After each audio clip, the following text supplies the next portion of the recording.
بسم اللہ الرحمن الرحیم۔ ہماری آج کا موضوع ہے سورہ ہود کی آیت نمبر 69 سے 83، جس میں حضرت لوط علیہ السلام کی قوم پر عذاب کا ذکر ہے اور ان عذاب دینے کے لیے فرشتوں کے آنے کا ذکر ہے۔ عذاب دینے کے لیے جب حضرت لوط علیہ السلام کے پاس آتے ہیں ان کی قوم کو عذاب دینے کے لیے، تو وہ پہلے حضرت ابراہیم علیہ السلام کے پاس آتے ہیں۔ اس پورے رکوع میں واقعے کا ذکر ہے۔ وَلَقَدْ جَاءَتْ رُسُلُنَا إِبْرَاهِيمَ بِالْبُشْرَى قَالُوا سَلَامًا۔ وَلَقَدْ جَاءَتْ وہ میں نہیں ہوتا ہے اور لام زبر لا، البتہ قد تحقیق، البتہ تحقیق جاءت آئے، رسولنا ہمارے رسول، رسولنا ہمارے رسول آئے،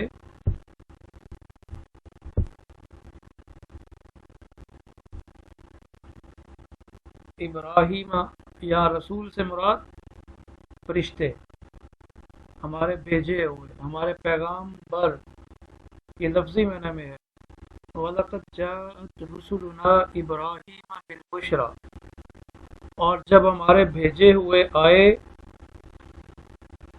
ابراہیم، ابراہیم کے پاس، بالبشرا خوشخبری لے کر۔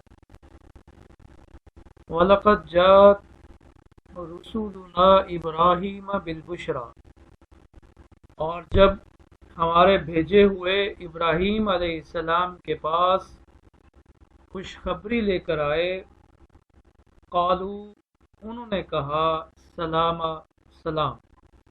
تو آنے والے فرشتوں نے حضرت ابراہیم علیہ السلام کو سلام کیا۔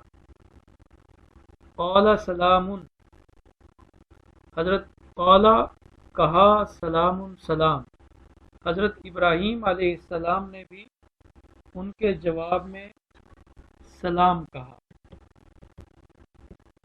پہلا سلام منصوب ہے اور دوسرا سلام مرفوع ہے۔ پہلا سلام جو منصوب ہے یعنی فرشتوں نے سلام کہا، قالو، انہوں نے کہا، سلاما، سلام، یعنی اصل میں تھا سلمنا علیک سلاما، سلمنا علیک سلاما، ہم آپ کو سلام عرض کرتے ہیں۔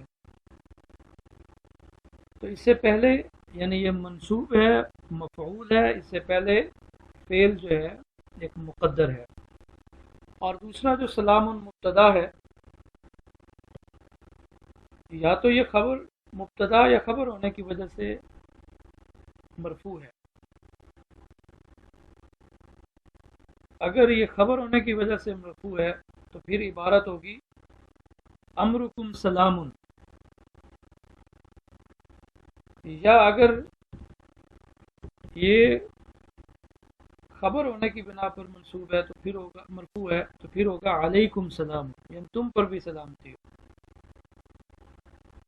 تو خلاصہ یہ ہے کہ وہ آئے اور انہوں نے حضرت ابراہیم علیہ السلام کو سلام کیا، اور حضرت ابراہیم علیہ السلام نے بھی ان کو سلام کیا۔ پھر اللہ فرماتے ہیں فما لبث ان جاء بعجل حنیذ۔ فما لبث، لفظی ترجمہ پہلے دیکھ لیجیے، فا پس، ما نہیں، لبث وہ ٹھہرے، ان یہ کہ جاء وہ لے آتے، بعجل، عجل کہتے ہیں بچڑا، گائے کا بچہ، حنیذ بھونا ہوا، تلا ہوا، بس وہ نہ ٹھہرے کہ لے آئے ایک بھونا ہوا بچڑا۔ جب انہوں نے دیکھا کہ میرے پاس مہمان آئے ہیں، اور وہ فرشتے، اس آیت سے یہ مفہوم ماخوذ ہو رہا ہے کہ انسانی شکل میں آئے تھے اور حضرت ابراہیم علیہ السلام نے انہیں مہمان سمجھا اور مہمانوں کی خاطر تواضع کے لیے فوری طور پر ان کے لیے ایک بھونے ہوئے بچڑے کا انتظام کیا۔ اب مفہوم ترجمہ دیکھیے، وَلَقَدْ جَاءَتْ رُسُلُنَا إِبْرَاهِيمَ بِالْبُشْرَى، اور تحقیق آئے ہمارے بھیجے ہوئے ابراہیم علیہ السلام کے پاس بالبشرا، خوشخبری لے کر، خوشخبری کے ساتھ۔ قالوا سلاما، انہوں نے سلام کہا۔ قال سلام، ابراہیم علیہ السلام نے بھی سلام کہا۔ فما لبث ان جاء بعجل حنیذ، تو حضرت ابراہیم علیہ السلام نہ ٹھہرے کہ لے آئے ایک بچڑا بھونا ہوا، ایک بھونا ہوا بچڑا ان کے لیے، ان کی ضیافت کے لیے، ان کی مہمان نوازی کے لیے لے آئے۔ تو یہاں سے یہ بھی پتہ چلتا ہے کہ آپ مہمان سے یہ مت پوچھیے کہ آپ کھائیں گے یا نہیں، آپ کے پاس جو ہو آپ مہمان کو پیش کر دیجیے۔ اس سے اگلی آیت ہے،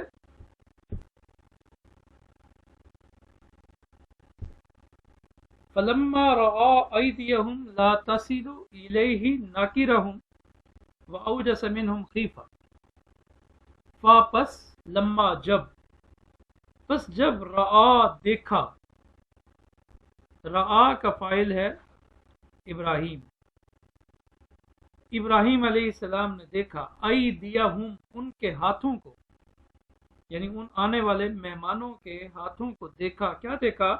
لا تصلو الیہ، لا تصلو، وہ نہیں پہنچ رہے، الیہ، اس کی طرف، اس بھونے ہوئے بچڑے کی طرف جو ضیافت کے لیے ان کے سامنے رکھا تھا۔ حضرت ابراہیم کیا دیکھتے ہیں کہ ان کے ہاتھ اس تک نہیں پہنچ رہے، مطلب کہ وہ اس کو کھا نہیں رہے، یعنی مہمانوں کے لیے کھانا پیش کیا، اب مہمان اس کو کھا نہیں رہے، تو اس کو اللہ نے یوں فرمایا، فلما رعا، پھر جب دیکھا، ایدیہم، ان کے ہاتھوں کو، لا تصل الیہ، کہ وہ اس عجل حنیذ تک پہنچ نہیں رہے، اس بھونے ہوئے بچڑے کو نہیں پہنچتے، تو نکرہم، تو اس کو عجیب سمجھا، اوپرا سمجھا، کہ یہ، کیونکہ اس زمانے میں رواج یہ تھا کہ اگر کوئی مہمان آئے اور اس کو کھانا پیش کیا جائے اور وہ کھانا تناول نہ کرے تو یہ سمجھا جاتا تھا کہ اس مہمان کا ارادہ اچھا نہیں ہے۔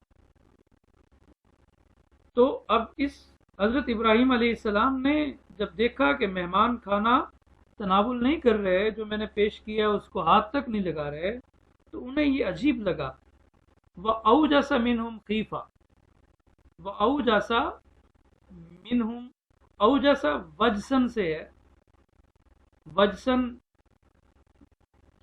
اور وجسن سے ایجاسن، ایجاسن مصدر ہے باب کسی چیز کو دل میں محسوس کرنا، جیسے گھبراہٹ، خوف، اور پھر آگے خیفہ واضح بھی ہے، خوف، خوف کو انہوں نے اپنے دل میں محسوس کیا۔ وَأَوْجَسَ مِنْهُمْ خِیفَةً، اور ان سے، ان مہمانوں سے اپنے دل میں خوف محسوس کیا کہ میں نے ان کو کھانا لا کے دیا، مہمان ہیں اور یہ ہاتھ نہیں لگا رہے، اللہ جانے ان کا کیا ارادہ ہے، کوئی نقصان پہنچانے کے لیے آئے ہیں، کس ارادے سے آئے ہیں جو کھانا نہیں کھا رہے۔ تو فرشتوں نے بھی بھانپ لیا ہوگا، ظاہر ہے، یا حضرت ابراہیم علیہ السلام نے اپنے اس خوف کا اظہار کیا ہوگا۔ ایک اور آیت میں اس کے بارے میں یہ بھی پتہ چلتا ہے کہ حضرت ابراہیم علیہ السلام نے اپنے خوف کا اظہار کیا، یا انہوں نے چہرے سے بھانپ لیا، چہرے کے تاثرات سے کہ یہ خوف کر رہے ہیں، تو قالوا، انہوں نے کہا، لا تخف، آپ ڈریے نہیں، آپ خوف زدہ نہ ہوں، انا ارسلنا الی قوم لوط، انا بے شک، ارسلنا، ہم بھیجے گئے ہیں، الی قوم لوط، حضرت لوط علیہ السلام کی قوم کی طرف، انا بے شک ہم، ارسلنا، ہم بھیجے گئے، الی قوم لوط، لوط علیہ السلام کی قوم کی طرف، آپ خوف زدہ نہ ہوں، ہم لوط علیہ السلام کی طرف بھیجے گئے ہیں۔ تو یہ سارا، یا اس کا ایک مفہوم یہ بھی ہو سکتا ہے کہ فرشتوں کو جب حضرت ابراہیم علیہ السلام کو پتہ چل گیا کہ یہ فرشتے ہیں، تو فرشتوں کا اس طرح آنا، تو کہیں ہو سکتا ہے کہ انہیں یہ بھی خوف نہ ہو گیا ہو کہ کہیں میری قوم پر تو عذاب آنے والا نہیں ہے، تو انہوں نے کہا کہ نہیں نہیں آپ ڈریے نہیں، انا ارسلنا الی قوم لوط، ہم لوط علیہ السلام کی قوم کی طرف بھیجے گئے ہیں، قوم لوط کی طرف بھیجے گئے۔ وامرأتہ قائمہ، یہ ایک اور بات یاد رکھیے کہ حضرت لوط علیہ السلام اور حضرت ابراہیم علیہ السلام چچا زاد تھے۔ وامرأتہ قائمہ، اور اس کی بیوی کھڑی تھی، فضاحکت، بس وہ ہنس دی۔ حضرت ابراہیم علیہ السلام کی بیوی، یہاں اس بیوی سے مراد حضرت ابراہیم کی بیوی سارہ ہے، یا سائرہ، بائبل میں سارہ نام آتا ہے، یا سائرہ کہہ لیں۔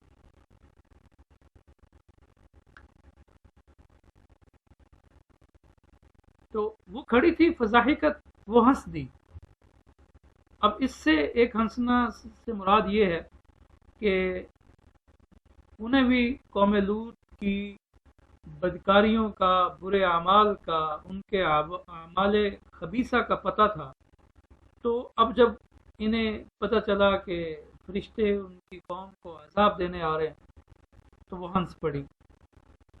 یا اس کا تعلق اگلے جملے سے ہوتا ہے کہ یہ تقدیم و تاخیر ہو، کہ جب انہیں خبر دی گئی کہ آپ کے ہاں سے اسحاق پیدا ہوگا اور اسحاق کے بعد یعقوب پیدا ہوگا، تو انہیں جب اپنی اولاد کی ہونے کی خبر جب دی گئی تو وہ کھڑی ہوئی تو ہنس دی۔ تو دونوں مفہوم ہو سکتے ہیں، وامرأتہ قائمۃ، اور ابراہیم علیہ السلام اور اس کی بیوی قائمۃ، کھڑی تھی۔ ابراہیم علیہ السلام کی بیوی کھڑی تھی، فضاحکت، بس وہ ہنس دی، وہ ہنس پڑی۔ فبشرناہا، پس بشرنا، ہم نے خوشخبری دی، ہاں اس کو، اس عورت کو، باسحاق، اسحاق کی، ومن وراء اسحاق، اور اسحاق کے پیچھے، اسحاق کے بعد یعقوب، یعقوب کی۔ تو فبشرناہا باسحاق، تو ہم نے اسے اسحاق علیہ السلام کی خوشخبری دی، ومن وراء اسحاق یعقوب، اور اسحاق کے بعد یعقوب کی، کہ تم سے اسحاق پیدا ہوگا اور اسحاق سے پھر آگے یعقوب پیدا ہوں گے۔ تو یہ خوشخبری دی۔ تو اس پر ان کا کیا ریئیکشن تھا، کیا رد عمل تھا؟ ایک فطری رد عمل۔ قالت یا ویلتا اَأَلِدُ وَأَنَا عجوز وَهَذَا بَعْلِي شَيْخًا إِنَّ هَذَا لَشَيْءٌ عَجِيبٌ۔ قالت، وہ کہنے لگی، اس نے کہا، یا ویلتا، اصل میں یہ یا ویلتی تھا، افسوس یا حسرت کی آواز کو کھینچنے کے لیے یا کو الف سے بدل دیا، یا ویلتی یا ویلتا ہو گیا۔ ویل کا لفظ میں یعنی تو ہلاکت ہوتا ہے، لیکن اس سے مراد بد دعا کرنا یہاں نہیں ہے، تعجب کا اظہار کرنا ہے، حیرت کا اظہار کرنا ہے۔ جیسے اکثر عورتیں حیرت اور تعجب کے مواقع پر کہتی ہیں، ہائے میں مر گئی، ہے میں مر جاؤں، تو یہ یا ویلتا بھی ایسا کلمہ ہے، ہائے آئے ہائے۔ اَأَلِدُ، حرف استفہام ہے، کیا اَلِدُ، میں جنوں گی، کیا میں بچہ جنوں گی، وَأَنَا عجوز، اور میں تو بڑھیا ہوں، وَهَذَا بَعْلِي شَيْخًا، اور ہاذا، اور یہ، بالی میرا شوہر، بال شوہر، بالی میرا شوہر، میرا مرکب اضافی ہے، بال مضاف اور یہ متکلم مضاف ہے، وَهَذَا بالی، اور یہ میرا شوہر، شیخن، یہ بھی بوڑھا ہے، ان هَذَا لَشَيْءٌ عَجِیب، ان بے شک، ہاذا یہ، لشیء عجیب، یہ بڑی عجیب چیز ہے، یہ تو بڑی عجیب چیز ہے۔ قالت یا ویلتا اَأَلِدُ وَأَنَا عَجُوزٌ وَهَذَا بَعْلِي شَيْخًا إِنَّ هَذَا لَشَيْءٌ عَجِیب۔ قالت، اس نے کہا، حضرت سائرہ نے کہا، یا ویلت، آئے ہائے، آئے کم بختی، اَأَلِدُ وَأَنَا عَجُوز، کیا میں اب بچہ جنوں گی اور میں بوڑھی ہو چکی ہوں؟ وَهَذَا بَعْلِي شَيْخًا، اور یہ میرا خامد بھی بوڑھا ہے۔ إِنَّ هَذَا لَشَيْءٌ عَجِیب، بے شک یہ تو عجیب چیز ہے۔ قالوا، انہوں نے کہا، فرشتوں نے کہا جو ابراہیم علیہ السلام کے پاس آئے تھے، یہ خوشخبری لے کر آئے تھے، اتعجبین من امر اللہ، حضرت ابراہیم کی مسز سے مخاطب ہو، اتعجبین من امر اللہ، کیا تعجبین تو تعجب کرتی ہے، من امر اللہ، اللہ کی عمر سے، اللہ کے حکم سے، اللہ کی قدرت سے۔ قالو، انہوں نے کہا، اتعجبین من امر اللہ، کیا تو اللہ کے امر سے تعجب کرتی ہے، تمہیں اللہ کی قدرت پر تعجب ہو رہا ہے۔ رحمت اللہ وبرکاتہ علیکم اہل البیت، اے اہل بیت، اے گھر والوں، رحمت اللہ، اللہ کی رحمت ہو تم پر، وبرکاتہ، اور اس کی برکت ہو، علیکم، تم پر، اہل البیت، اے اہل بیت، اے گھر والوں، تم پر اللہ کی رحمت اور برکت ہو۔ انہ حمید مجید، انہ بے شک وہ اللہ، حمید تعریفوں والا ہے، مجید بزرگی والا ہے۔ قالوا، انہوں نے کہا، اتعجبین من امر اللہ، کیا تو اللہ کے حکم سے تعجب کرتی ہے؟ رحمت اللہ وبرکاتہ علیکم اہل البیت، اے گھر والو، تم پر اللہ کی رحمت اور اس کی برکت نازل ہو۔ انہ حمید مجید، بے شک وہ تعریف کیا ہوا بزرگی والا ہے۔ فلما ذهب عن ابراہیم الروع، پس لما، جب، ذهب چلا گیا، عن ابراہیم، ابراہیم سے، الروع خوف، یعنی وہ جو خوف تھا کہ مہمان کھانے کو ہاتھ نہیں لگا رہے، نہ جانے کس نیت سے آئے ہیں، اور اب پتہ چلا فرشتے ہیں، اور پھر ان کو خوشخبری دی اور ان کا مکالمہ ہوا ان کی مسز سے، تو فلما ذهب عن ابراہیم الروع، پھر جب ابراہیم علیہ السلام سے خوف جاتا رہا، خوف چلا گیا، وجاءته البشرا، وجاءت، آ چکی ہوں اس کے پاس، ابراہیم کے پاس، البشرا، خوشخبری، اور آ گئی ان کے پاس خوشخبری، یجادلنا فی قوم لوط، یجادل، وہ مجادلہ کرنے لگا، وہ جھگڑا کرنے لگا، وہ مباحثہ کرنے لگا، وہ تکرار کرنے لگا، نہ ہم سے، فی قوم لوط، قوم لوط کے بارے میں، یعنی وہ یہ تذکرہ کرنے لگا کہ وہاں تو لوط رہتے ہیں، حضرت لوط علیہ السلام ہے، آپ اللہ اس کو عذاب دیں گے، تو اس طرح کی بات کرنے لگا۔ یجادلنا فی قوم لوط، وہ لوط علیہ السلام کی قوم کے بارے میں تکرار کرنے لگا، بحث کرنے لگا۔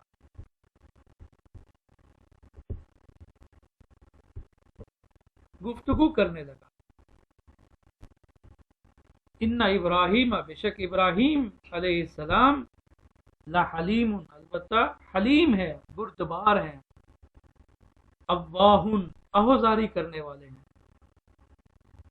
منیب، رجوع کرنے والے ہیں۔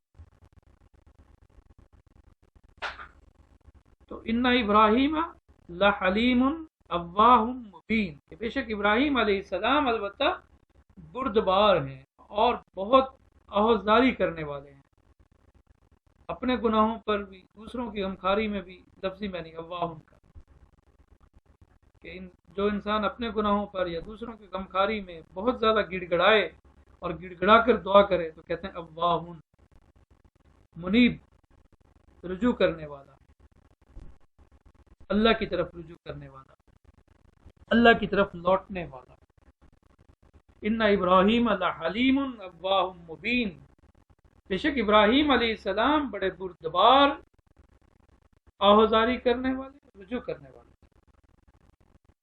فلما ذهب عن ابراہیم الروع، پھر جب ابراہیم علیہ السلام سے خوف جاتا رہا، وجاءته البشرا، اور ان کے پاس خوشخبری آ گئی، یجادلونا فی قوم لوط، وہ لوط علیہ السلام کے قوم کے بارے میں تکرار کرنے لگے.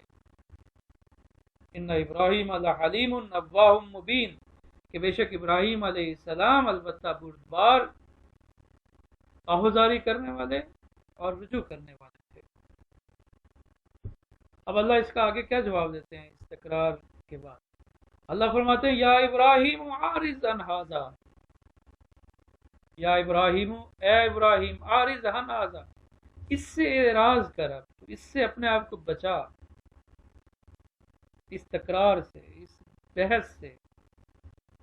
کیوں؟ انہو قد جاء امر ربک، انہو قد جاء، بے شک تحقیق آ چکا، امر ربک، تیرے رب کا حکم. اب تو تیرے رب کا حکم آ چکا، تیرے پروردگار کا، تیرے پالن ہار کا حکم آ چکا، یعنی عذاب کا فیصلہ آ چکا، ہو چکا. وَإِنَّهُمْ آتِيهِمْ عَذَابٌ غَيْرُ مَمْنُونٍ، اور بے شک وہ آتیہم، ان کے پاس آنے والا ہے، عذاب، عذاب، ایسا عذاب غیر مردود، جو لوٹایا نہیں جائے گا. اب لوٹایا نہیں جائے، مطلب اب آ گیا تو اب یہ واپس نہیں جائے گا. انہو قد جاء امر ربک، بے شک تیرے رب کا امر آ چکا، تیرے رب کا حکم آ چکا. وَإِنَّهُمْ آتِيهِمْ عَذَابٌ غَيْرُ مَرْدُودٍ، اور بے شک ان کے پاس ایک ایسا عذاب آنے والا ہے غیر مردود، جو لوٹایا نہیں جا سکتا. اس لیے اللہ نے فرمایا یا ابراہیم عارض عن ھذا، اے ابراہیم اعراض نہ کریں اس سے، اعراض کریں اس سے، اے ابراہیم اس سے اعراض کریں. انہو قد جاء امر ربک، کہ بے شک تیرے رب کا حکم آ چکا. وَإِنَّهُمْ آتِيهِمْ عَذَابٌ غَيْرُ مَرْدُودٍ، کہ ان کے پاس عذاب آنے والا ہے لوط علیہ السلام کی قوم کے پاس، اب وہ لوٹنے والا نہیں ہے. اب یہاں سے فرشتے جو ہے وہ چلے گئے لوط علیہ السلام کے پاس، یہاں بھی انسانی شکل میں آئے، مہمانوں کی صورت میں آئے، اور اب یہ حضرت لوط علیہ السلام کے پاس بھی مہمانوں کی شکل میں آئے. فلما جاءت، اور جب آئے، رسولنا ہمارے بھیجے ہوئے، لوط کے پاس، جب ہمارے بھیجے ہوئے فرشتے، اور یہ فرشتے خوبصورت لڑکوں کی شکل میں آئے، کیونکہ آپ کے علم میں ہے کہ حضرت لوط علیہ السلام کی جو قوم تھی وہ لڑکوں کے، وہ اقلام بازی کیا کرتی تھی، وہ لڑکوں کے ساتھ برائی کیا کرتی تھی. تو اب یہ خوبصورت لڑکوں کی شکل میں حضرت لوط علیہ السلام کے پاس، یعنی ابھی ریش بھی نہیں آئی، نوجوان خوبصورت جوانوں کی شکل میں لوط علیہ السلام کے پاس آئے. اور حضرت لوط علیہ السلام کو پتہ تھا کہ میری قوم کس برے اور قبیح فعل میں اور گندے فعل میں ملوث ہے. تو سی ابہم، وہ کیا ہو گیا؟ غمگین ہو گیا. سی ابہم، سو ان سے ماضی موجود ہے، وہ غمگین ہو گیا ان کی وجہ سے، ان کی آمد سے غمگین ہو گیا. وذاق بہم ذرعا، وذاق بہم ذرعا، اور ان کی وجہ سے ان کا دل تنگ ہو گیا، اپنے دل میں تنگی محسوس کرنے لگے، اپنے دل میں کڑنے لگے. وقالا، اور کہا، ھذا یوم عسیب، یہ تو بڑا سخت دن ہے، یعنی میری آزمائش کا دن ہے کہ یہ میرے پاس ایسے مہمان آ گئے ہیں جو خوبصورت جوان ہیں، اور میری قوم کو اغلام بازی کی عادت ہے، تو میں ان کو کیسے بچاؤں؟ اپنے مہمان کی عزت اور تکریم تو یہ ہے کہ مہمان کو کسی قسم کی تکلیف نہ پہنچے. تو حضرت لوط علیہ السلام ان مہمانوں کی وجہ سے غمگین ہو رہے ہیں، پریشان ہو رہے ہیں، دل میں کڑ رہے ہیں. اس آیت میں اللہ تبارک و تعالیٰ نے اس کو یوں فرمایا، وَلَمَّا جَاءَتْ رُسُلُنَا لُوطًا، اور جب ہمارے بھیجے ہوئے لوط کے پاس آئے، سِیَّ بِہِم، تو ان کی آمد سے اس کا دل غمگین ہو گیا، وہ پریشان ہو گیا. وَذَاقَ بِهِمْ ذَرْعًا، اور اپنے دل میں کڑنے لگے، ان کا دل تنگ ہو گیا. وَقَالَ هَذَا يَوْمٌ عَسِيبٌ، اور حضرت لوط علیہ السلام نے کہا، هَذَا يَوْمٌ عَسِيبٌ، یہ آج بڑا سخت دن ہے، آج امتحان کا دن ہے. هَذَا يَوْمٌ عَسِيبٌ. وجہ جب یہ مہمان آئے وجاءہ قومہ یہرعون الیہ وجاءہ قومہ وجا آئے اس کے پاس لوط علیہ السلام کے پاس قومہ اس کی قوم حضرت لوط علیہ السلام کے پاس آئی کیسے یہرعون الیہ اس کی طرف سرپٹ دوڑتی ہوئی یہرعون کہتے ہیں تیزی سے دوڑنا سرعت اور شدت جذبات کو ظاہر کرنے کے لیے یہ لفظ اہرا تیزی سے سرپٹ دوڑتی ہوئی اس کی قوم لوط علیہ السلام کے پاس آئی دیکھا کہ لڑکے خوبصورت آئے ہوئے ہیں اور ہم ان کے ساتھ برائی کریں بدفعلی کریں وجاءہ قومہ اور ان کے پاس اس کی قوم آئی یہرعون الیہ تیزی کے ساتھ دوڑتی ہوئی ان کی طرف فوراً جلدی ومن قبل اور اس سے پہلے کانوا یعملون السیئات کانوا وہ تھے یعملون عمل کرتے سیئات برا اور اس سے پہلے وہ برا عمل کرتے تھے اس سے پہلے وہ برے عمل کرتے تھے حضرت لوط علیہ السلام کی پریشانی واقع بنتی ہے فقال یا قوم ہؤلاء بناتی ہن اطہر لکم تو جب وہ آئے تو حضرت لوط علیہ السلام نے ایک پیشکش کی قال فرمایا یا قوم ہے میری قوم ہؤلاء بناتی یہ میری بیٹیاں ہیں ہن اطہر لکم اور یہ اطہر زیادہ پاکیزہ ہیں لکم تمہارے لیے یعنی ان لڑکوں کی نسبت تمہارے لیے زیادہ پاکیزہ ہیں کہ تم میری بیٹیوں سے نکاح کرو اور ان سے لطف اندوز ہو ان کے ساتھ اپنی خواہش پوری کرو ان لڑکوں کو ان کے بارے میں اپنا دل میں برا خیال مت لاؤ اس کے دو مطلب ہیں اس آیت کے اس جزء آیت کے ایک تو یہ ہے کہ واقعی حقیقی بیٹیاں کہ حضرت لوط علیہ السلام نے اپنی حقیقی بیٹیوں کی پیشکش کر دی کہ آپ ان سے نکاح کیجئے اور ان کے ساتھ اپنی جنسی لذت پوری کیجیے یا اس سے مراد کیونکہ اس کی قوم کی عورتیں کیونکہ نبی کی حیثیت ایک باپ کی ہوتی ہے تو میری جو قوم کی بیٹیاں ہیں آپ ان سے نکاح کیجیے اور ان لڑکوں کی نسبت ان سے تم اپنی لذت پوری کرو یہ تمہارے لیے زیادہ پاکیزہ ہے فاتقوا اللہ تم اللہ سے ڈرو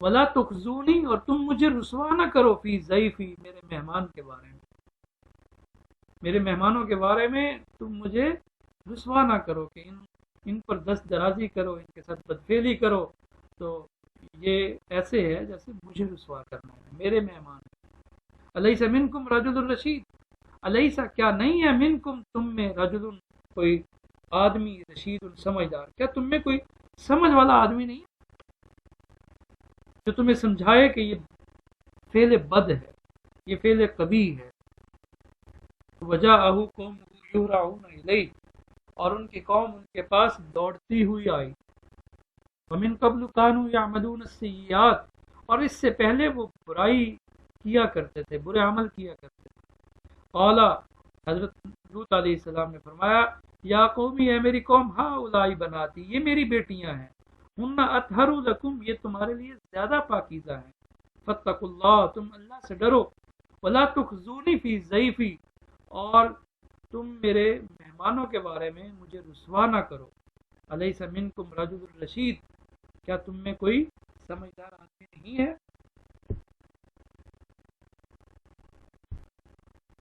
قالو انہوں نے کہا حضرت لوط علیہ السلام نے کی قوم نے کہا لقد علمت تمہیں پتہ ہے تم اچھی طرح جانتے ہو لقد علمت البتہ تحقیق آپ جانتے ہیں آپ کو پتہ ہے ما لنا فی بناتک من حق ما لنا نہیں ہے فی بناتک لنا ہمارے لیے فی بناتک تیری بیٹیوں میں من حق کوئی حق ہمیں آپ کی بیٹیوں کے بارے میں کوئی حق یا حق شوق کے معنی میں اشتیاق ہے ہمیں تمہاری بیٹیوں کا اشتیاق نہیں ہے یہ تمہیں اچھی طرح پتہ ہے وَإِنَّكَ اور بے شک تو لَتَعْلَمُ البتہ جانتا ہے ما نرید ہم کیا چاہتے ہیں ما جو نرید ہم چاہتے ہیں وَإِنَّكَ لَتَعْلَمُ اور بے شک تو خوب جانتا ہے ما نريد جو ہم چاہتے ہیں. تو قالوا انہوں نے کہا لقد علمت ما لنا فی بناتک من حق،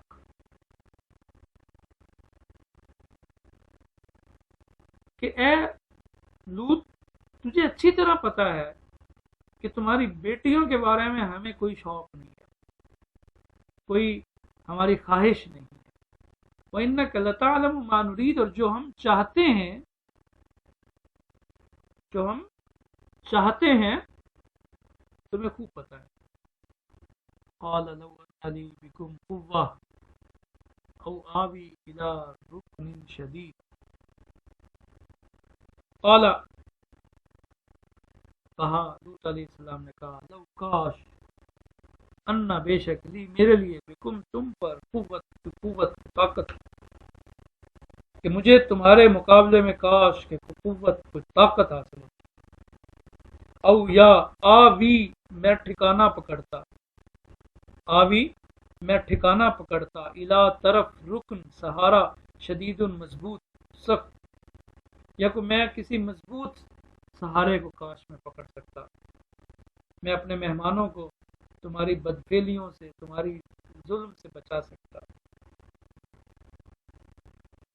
قال، کہا لو ان لی بکم قوہ، لو ان لی بکم قوہ، کاش کہ تم پر کوئی مجھے قوت حاصل ہوتی، تمہارے اوپر مجھے کچھ طاقت حاصل ہوتی. او آوی الی رکن شدید، یا کوئی مضبوط سہارا ہوتا جس کی میں پناہ لیتا. تو یہاں اس سے مراد یہ ہے کہ حضرت لوط علیہ السلام نے اپنی ظاہری، یعنی، اور یہ اس کے خلاف نہیں ہے توکل، اللہ کے توکل، یعنی توکل بھی یہی ہے کہ اسباب اختیار کرنے کے بعد آپ اللہ پر بھروسہ کریں. اسباب کے درجے میں اللہ کہہ رہے ہیں، حضرت لوط علیہ السلام کہہ رہے ہیں کہ کاش میرے پاس کوئی طاقت ہوتی یا کوئی میرا مضبوط سہارا ہوتا. جب فرشتوں نے یہ دیکھا کہ حضرت لوط علیہ السلام ہماری وجہ سے پریشان ہو رہے ہیں، تو قالو، انہوں نے کہا یا لوط، اے لوط، انا رسول ربک، انا بے شک، رسول ہم بھیجے گئے، ربی کا تیرے رب کی طرف سے، ہم تیرے رب کے بھیجے ہوئے ہیں. قالو یا لوط، انہوں نے کہا اے لوط، انا رسول ربک، ہم تیرے رب کے بھیجے ہوئے ہیں. لن یصلوا الیک، لن یصلوا الیک، لن یصلوا، وہ نہیں پہنچ سکتے، الیک تیری طرف، وہ تجھ تک ہرگز نہیں پہنچ سکتے. اے لوط، ہم تیرے رب کے بھیجے ہوئے ہیں، ان کو عذاب دینے کے لیے آئے ہیں. لن یصلوا الیک، وہ تجھ تک ہرگز نہیں پہنچ سکیں گے، یعنی تمہیں کچھ تکلیف، یعنی ہم تو کجا، ہم تو ظاہر ہے اللہ کے فرشتے ہیں، عذاب دینے کے لیے ہیں، یہ ہرگز تجھ تک نہیں پہنچ سکیں گے. فَأَسْرِ بِأَهْلِكَ بِقِطْعٍ مِّنَ اللَّيْلِ، پس اسری، تو چل، اسرا کہتے ہیں رات کو چلنا، تو رات کو لے کر چل، بِأَهْلِكَ، اپنے گھر والوں کو، اپنے خاندان کو، بِقِطْعٍ مِّنَ اللَّيْلِ، رات کے کسی پہر میں، رات کے پچھلے حصے میں، اپنے گھر والوں کو لے کر آپ چل پڑنا. وَلَا يَلْتَفِتْ مِنْكُمْ أَحَدٌ، وَلَا يَلْتَفِتْ، اور نہ مڑ کے دیکھے، مِنْكُمْ تم میں سے، أَحَدٌ کوئی، یلتفت کا فاعل أحد، نہ مڑ کر دیکھے تم میں سے کوئی پیچھے کی طرف مڑ کے نہیں دیکھنا، بس رات کو آپ نے چلنا ہے تو آگے اپنے گھر والوں کو دیکھنا. ہاں، إِلَّا امْرَأَتَكَ، سوائے تیری بیوی کے، انہو، بے شک وہ عذاب، مصیبها، اس کو بھی پہنچنے والا ہے، ما اصابہم، جو ان کی قوم کو، جو ان کو پہنچے گا، یعنی جو عذاب حضرت لوط علیہ السلام کی قوم کو پہنچے گا وہ حضرت لوط علیہ السلام کی بیوی کو بھی پہنچنے والا ہے. إِلَّا امْرَأَتَكَ، یعنی تو اپنے گھر والوں کو رات کے پچھلے پہر آخری حصے میں لے کے چلنا.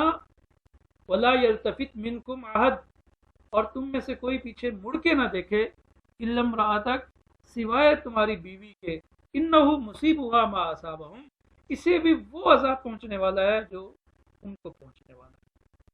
ان موعدہم الصبح، ان بے شک موعدہم ان کے وعدے کی کا وقت صبح ہے. صبح کا وقت ان کے وعدے کا وقت ہے، یعنی صبح کے وقت ان پر عذاب آئے گا. الیس الصبح بقریب، کیا صبح قریب نہیں ہے؟ الیس الصبح بقریب، کیا صبح قریب نہیں ہے؟ فلما جاء امرنا جعلنا عالیہا سافلہا. فلما پھر جب آیا امرنا ہمارا امر، ہمارا حکم. جعلنا ہم نے بنا دیا، عالیہا اس کے اوپر بلندی کے حصے کو، سافلہ اس کا نچلا حصہ، یعنی ہم نے اس کی اینٹ سے اینٹ بجا دی اس بستی کی. فلما جاء امرنا پھر جب ہمارا امر آ گیا، ہمارا حکم آ گیا، تو جعلنا عالیہا سافلہا تو ہم نے اس بستی کے اوپر والے حصے کو نچلا حصہ بنا دیا، یعنی اس کی اینٹ سے اینٹ بچا دی. وَأَمْطَرْنَا اور ہم نے پھینکے، برسائے، علیہا ان پر، حجارتاً پتھر. کیسے پتھر؟ دو صفتیں بیان کی. من سجیل منضود، سجیل کہتے ہیں نوکدار، کھنگریالے، اور منضود تہبت ہے، یعنی ایسا نہیں تھا کہ ایک آیا، اوپر پتھر پر پتھر. وَأَمْطَرْنَا عَلَيْهِمْ وَأَمْطَرْنَا عَلَيْهَا اور ہم نے اس بستی پر برسائے، حجارتم من سجیل منضود، کھنگر قسم کے پتھر، تہبت ہے، مسومتن نشان زدہ، نشان لگے ہوئے، عند ربک تیرے رب کی طرف سے، جو تیرے پروردگار کے ہاں سے نشان زد تھے. وما ہی من الظالمین ببعید، وما ہی اور نہیں ہے یہ بستی، من الظالمین ظالموں سے، اور یہ خطہ ظالموں سے، ببعید دور نہیں ہے. اس کا ایک مفہوم یہ ہے کہ یہ خطہ ظالمین سے مراد رسول اللہ صلی اللہ علیہ وسلم کے زمانے کے ظالم، کہ جا کے یہ دیکھیں کہ وہاں ان کا حشر کیا ہوا. یہ خطہ ان ظالموں سے دور نہیں ہے. فلما جاء امرنا پھر جب ہمارا حکم آ چکا، جعلنا عالیہا سافلہا تو ہم نے اس بستی کے بلندی کو نچلا حصہ بنا دیا، اس بستی کو تہ و بالا کر دیا. وَأَمْطَرْنَا عَلَيْهَا حِجَارَةً مِّن سِجِّيلٍ مَّنضُودٍ، وَأَمْطَرْنَا عَلَيْهَا اور ہم نے ان پر برسائے پتھر، کیسے؟ کھنگر کے، منضود تہبت ہے، مسومتن عند ربک جو نشان زد تھے تیرے پروردگار کی جانب سے. وما ہی من الظالمین ببعید اور یہ خطہ ظالموں سے کچھ دور نہیں ہے. سبحانک اللہم وبحمدک اشہد ان لا الہ الا انت استغفرک واتوب الیک. اللہ